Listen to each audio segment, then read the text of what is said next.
இயேசுவை நேசிப்பவர்கள் பைபிளை வாசிப்பார்கள். இந்த சேனலை பின்பற்றினால் ஓராண்டில் வேதாகமத்தை வாசித்து முடித்து விடலாம். ஃபாலோ பண்ணுங்க, சப்ஸ்கிரைப் பண்ணுங்க. 1 ராஜாக்கள் 19ஆம் அதிகாரம். எலியா செய்த எல்லாவற்றையும், அவன் தீர்க்கதரிசிகள் எல்லாரையும் பட்டயத்தாலே கொன்று போட்ட செய்தி அனைத்தையும் ஆகாப் ஏசபேலுக்கு அறிவித்தான். அப்பொழுது ஏசபேல் எலியாவினிடத்தில் ஆள் அனுப்பி, அவர்களில் ஒவ்வொருவனுடைய பிராணனுக்கு செய்யப்பட்டது போல நான் நாளை இந்நேரத்தில் உன் பிராணனுக்கு செய்யாதே போனால் தேவர்கள் அதற்கு சரியாகவும் அதற்கு அதிகமாகவும் எனக்கு செய்ய கடவர்கள் என்று சொல்லச் சொன்னாள். அவனுக்கு அது தெரிந்தபோது எழுந்து தன் பிராணனை காக்க யூதாவைச் சேர்ந்த பெயர்செபாவுக்கு புறப்பட்டு போய் தன் வேலைக்காரனை அங்கே நிறுத்திவிட்டான். அவன் வனாந்திரத்தில் ஒரு நாள் பிரயாணம் போய் ஒரு சூரைச் செடியின் கீழ் உட்கார்ந்து தான் சாக வேண்டும் என்று கோரி, போதும் கர்த்தாவே, என் ஆத்துமாவை எடுத்துக் கொள்ளும், நான் என் பிதாக்களை பார்க்கிலும் நல்லவன் அல்ல என்று சொல்லி ஒரு சூரைச் செடியின் கீழ் படுத்துக் கொண்டு நித்திரை பண்ணினான். அப்பொழுது ஒரு தூதன் அவனை தட்டி எழுப்பி, எழுந்திருந்து போஜனம் பண்ணு என்றான். அவன் விழித்து பார்க்கிறபோது, இதோ தழலில் சுடப்பட்ட அடையும் ஒரு பாத்திரத்தில் தண்ணீரும் அவன் தலைமாட்டில் இருந்தது. அப்பொழுது அவன் புசித்து குடித்து திரும்ப படுத்துக் கொண்டான். கர்த்தருடைய தூதன் திரும்ப 2ஆம் தரம் வந்து அவனை தட்டி எழுப்பி, எழுந்திருந்து போஜனம் பண்ணு, நீ பண்ண வேண்டிய பிரயாணம் வெகு தூரம் என்றான்.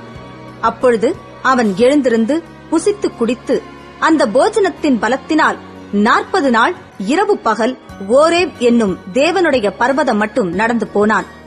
அங்கே அவன் ஒரு கெபிக்குள் போய் தங்கினான். இதோ கர்த்தருடைய வார்த்தை அவனுக்கு உண்டாகி, அவர், எலியாவே, இங்கே உனக்கு என்ன காரியம் என்றார். அதற்கு அவன், சேனைகளின் தேவனாகிய கர்த்தருக்காக வெகு பக்தி வைராக்கியமாயிருந்தேன். இஸ்ரவேல் புத்திரர் உமது உடன்படிக்கையை தள்ளிவிட்டார்கள். உம்முடைய பலிப்பீடங்களை இடித்து உம்முடைய தீர்க்கதரிசிகளை பட்டயத்தினால் கொன்று போட்டார்கள். நான் ஒருவன் மாத்திரம் மீதியாயிருக்கிறேன். என் பிராணனையும் வாங்க தேடுகிறார்கள் என்றான். அப்பொழுது அவர், நீ வெளியே வந்து கர்த்தருக்கு முன்பாக பர்வதத்தில் நில் என்றார். அப்பொழுது இதோ கர்த்தர் கடந்து போனார். கர்த்தருக்கு முன்பாக பர்வதங்களை பிளக்கிறதும் கன்மலைகளை உடைக்கிறதுமான பலத்த பெருங்காற்று உண்டாயிற்று. ஆனாலும் அந்த காற்றிலே கர்த்தர் இருக்கவில்லை. காற்றிற்கு பின் பூமி அதிர்ச்சி உண்டாயிற்று. பூமி அதிர்ச்சியிலும் கர்த்தர் இருக்கவில்லை. பூமி அதிர்ச்சிக்கு பின் அக்கினி உண்டாயிற்று. அக்கினியிலும் கர்த்தர் இருக்கவில்லை. அக்கினிக்கு பின் அமர்ந்த மெல்லிய சத்தம் உண்டாயிற்று. அதை எலியா கேட்டபோது தன் சால்வையினால் தன் முகத்தை மூடிக்கொண்டு வெளியே வந்து கெபியின் வாசலில் நின்றான். அப்பொழுது, இதோ எலியாவே, இங்கே உனக்கு என்ன காரியம் என்கிற சத்தம் அவனுக்கு உண்டாயிற்று. அதற்கு அவன், சேனைகளின் தேவனாகிய கர்த்தருக்காக வெகு பக்தி வைராக்கியமாயிருந்தேன். இஸ்ரவேல் புத்திரர் உமது உடன்படிக்கையை தள்ளிவிட்டார்கள். உம்முடைய பலிப்பீடங்களை இடித்து உம்முடைய தீர்க்கதரிசிகளை பட்டயத்தினால் கொன்று போட்டார்கள். நான் ஒருவன் மாத்திரம் மீதியாயிருக்கிறேன். என் பிராணனையும் வாங்க தேடுகிறார்கள் என்றான். அப்பொழுது கர்த்தர் அவனை பார்த்து, நீ தமஸ்குவின் வழியாய் வனாந்திரத்திற்கு திரும்பி போய் ஆசகேலை சீரியாவின் மேல் ராஜாவாக அபிஷேகம் பண்ணி, பின்பு நிம்சியின் குமாரனாகிய யெகூவை இஸ்ரவேலின் மேல் ராஜாவாக அபிஷேகம் பண்ணி, ஆபேல் மேகோலா ஊரானான சாப்பாத்தின் குமாரனாகிய எலிசாவை உன் ஸ்தானத்திலே தீர்க்கதரிசியாக அபிஷேகம் பண்ணு. சம்பவிப்பதாவது, ஆசகேலின் பட்டயத்திற்கு தப்பினவனை யெகூ கொன்று போடுவான். யெகூவின் பட்டயத்திற்கு தப்பினவனை எலிசா கொன்று போடுவான். ஆனாலும் பாகாலுக்கு முடங்காதிருக்கிற முழங்கால்களையும் அவனை முத்தம் செய்யாதிருக்கிற வாய்களையும் உடைய 7000 பேரை இஸ்ரவேலிலே மீதியாக வைத்திருக்கிறேன் என்றார். அப்படியே அவன் அவ்விடம் விட்டு புறப்பட்டு போய் 12 ஏர்பூட்டி உழுத சாப்பாத்தின் குமாரனாகிய எலிசாவைக் கண்டான். அவன் 12ஆம் ஏரை ஓட்டிக் கொண்டிருந்தான். எலியா அவன் இருக்கும் இடமட்டும் போய் அவன் மேல் தன் சால்வையை போட்டான். அப்பொழுது அவன் மாடுகளை விட்டு எலியாவின் பிறகே ஓடி, நான் என் தகப்பனையும் என் தாயையும் முத்தம் செய்ய உத்தரவு கொடும், அதற்கு பின் உம்மை பின்தொடர்வேன் என்றான். அதற்கு அவன், போய் திரும்பி வா, நான் உனக்கு செய்ததை நினைத்துக்கொள் என்றான். அப்பொழுது அவன் இவனை விட்டுப் போய் ஓர் ஏர்மாடுகளை பிடித்து அடித்து ஏரின் மரமுட்டுகளால் அவைகளின் இறைச்சியை சமைத்து ஜனங்களுக்கு கொடுத்தான். அவர்கள் சாப்பிட்ட பிற்பாடு அவன் எழுந்து எலியாவுக்கு பின் சென்று அவனுக்கு ஊழியம் செய்தான். 1 ராஜாக்கள் 20ஆம் அதிகாரம். சீரியாவின் ராஜாவாகிய பெனாதாத் தன் சேனையை எல்லாம் கூட்டிக் கொண்டு போய் சமாரியாவை முற்றுகை போட்டு அதின் மேல் யுத்தம் பண்ணினான். அவனோடே கூட 32 ராஜாக்கள் இருந்ததுமல்லாமல் குதிரைகளும் ரதங்களும் இருந்தது. அவன் நகரத்திற்குள் இஸ்ரவேலின் ராஜாவாகிய ஆகாபிடத்தில் ஸ்தானாபதிகளை அனுப்பி, உன்னுடைய வெள்ளியும் உன்னுடைய பொன்னும் என்னுடையது, உன்னுடைய ஸ்திரீகளும் உன்னுடைய குமாரருக்குள் சமர்த்தராயிருக்கிறவர்களும் என்னுடையவர்கள் என்று பெனாதாத் சொல்லுகிறான் என்று அவனுக்கு சொல்லச் சொன்னான். இஸ்ரவேலின் ராஜா அதற்கு பிரதியுத்தரமாக, ராஜாவாகிய என் ஆண்டவனே, உம்முடைய வார்த்தையின்படியே நானும் எனக்கு உண்டான யாவும் உம்முடையவைகள்தான் என்று சொல்லி அனுப்பினான். அந்த ஸ்தானாபதிகள் திரும்பவும் வந்து, பெனாதாத் சொல்லுகிறது என்னவென்றால், உன் வெள்ளியையும் உன் பொன்னையும் உன் ஸ்திரீகளையும் உன் குமாரர்களையும் நீ எனக்கு கொடுக்க வேண்டும் என்று உமக்கு சொல்லி அனுப்பினேனே. ஆனாலும் நாளை இந்நேரத்தில் என் ஊழியக்காரரை உன்னிடத்தில் அனுப்புவேன். அவர்கள் உன் வீட்டையும் உன் ஊழியக்காரரின் வீடுகளையும் சோதித்து உன் கண்ணுக்கு பிரியமானவைகள் எல்லாவற்றையும் தங்கள் கைகளில் எடுத்துக்கொண்டு போவார்கள் என்றார் என்று சொன்னார்கள். அப்பொழுது இஸ்ரவேலின் ராஜா தேசத்தின் மூப்பரையெல்லாம் அழைப்பித்து, இவன் பொல்லாப்பு தேடுகிற விதத்தை கவனித்துப் பாருங்கள். என் ஸ்திரீகளையும் என் குமாரர்களையும் என் வெள்ளியையும் என் பொன்னையும் கேட்க இவன் என்னிடத்தில் ஆள் அனுப்பின போது நான் கொடுக்க மாட்டேன் என்று இவனுக்கு மறுக்கவில்லையே என்றான்.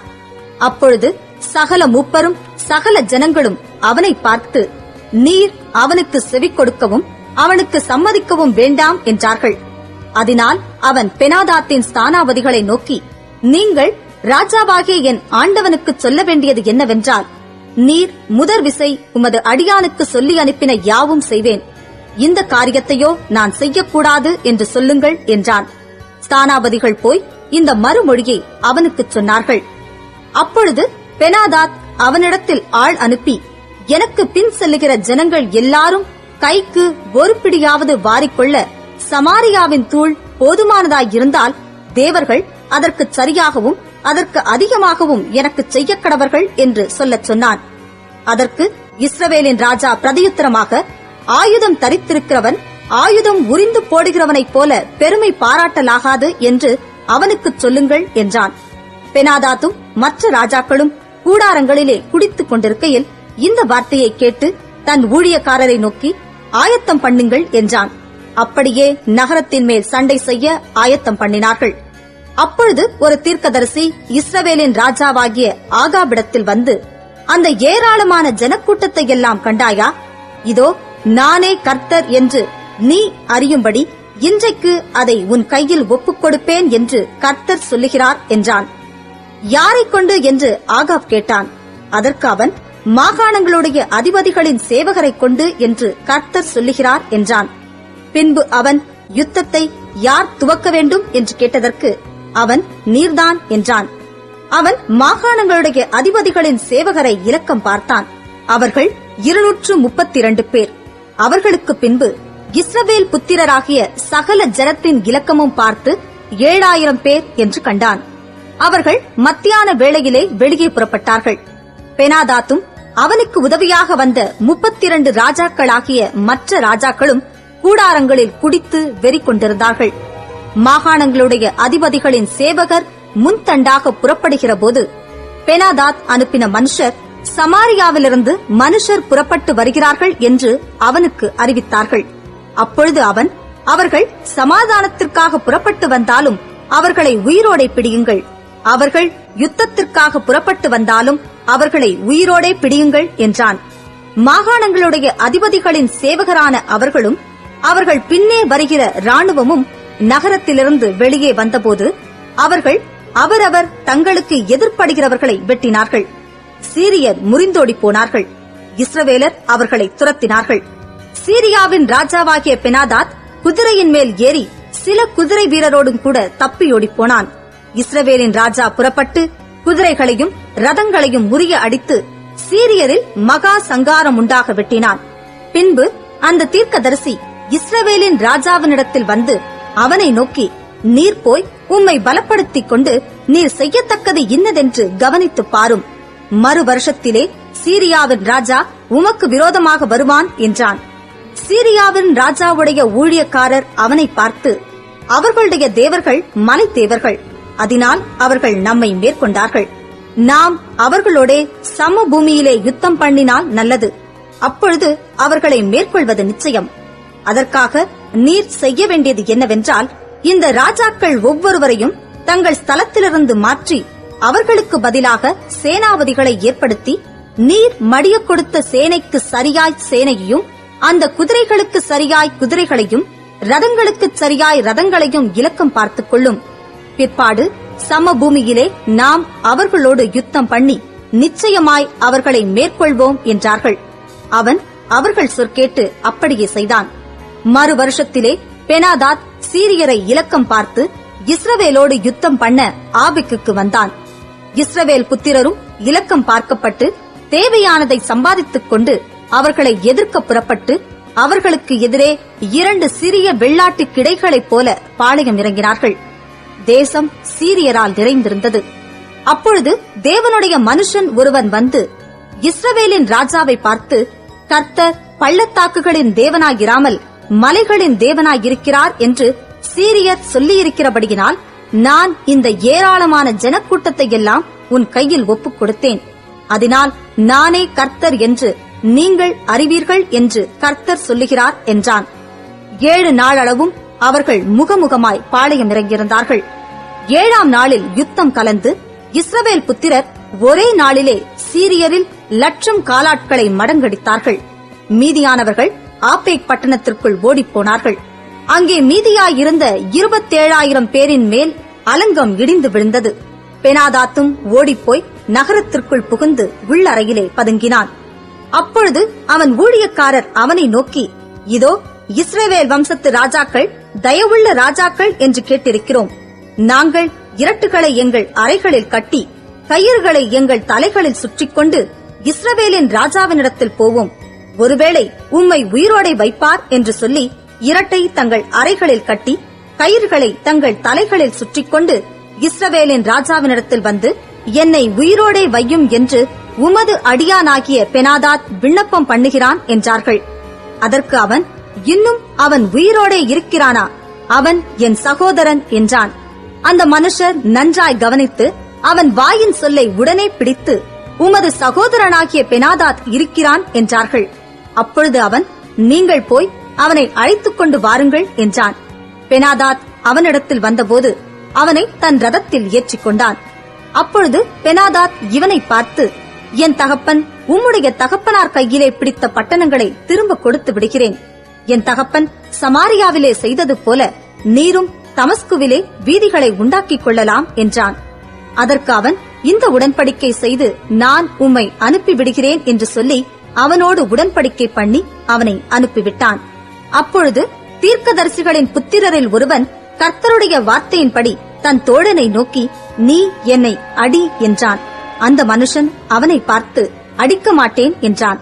அப்பொழுது அவன் இவனை பார்த்து, நீ கர்த்தருடைய சத்தத்திற்கு கீழ்ப்படியாமற் போனபடியால் இதோ நீ என்னை விட்டு புறப்பட்டு போனவுடனே ஒரு சிங்கம் உன்னை கொல்லும் என்றான். அப்படியே இவன் அவனை விட்டு புறப்பட்டவுடனே ஒரு சிங்கம் இவனை கண்டு கொன்று போட்டது. அதன்பின் அவன் வேறொருவனைக் கண்டு, என்னை அடி என்றான். அந்த மனுஷன் அவனை காயமுண்டாக அடித்தான். அப்பொழுது அந்த தீர்க்கதரிசி போய் தன் முகத்தின் மேல் சாம்பலை போட்டு வேஷம் மாறினவனாய் வழியிலே ராஜாவுக்காக காத்திருந்தான்.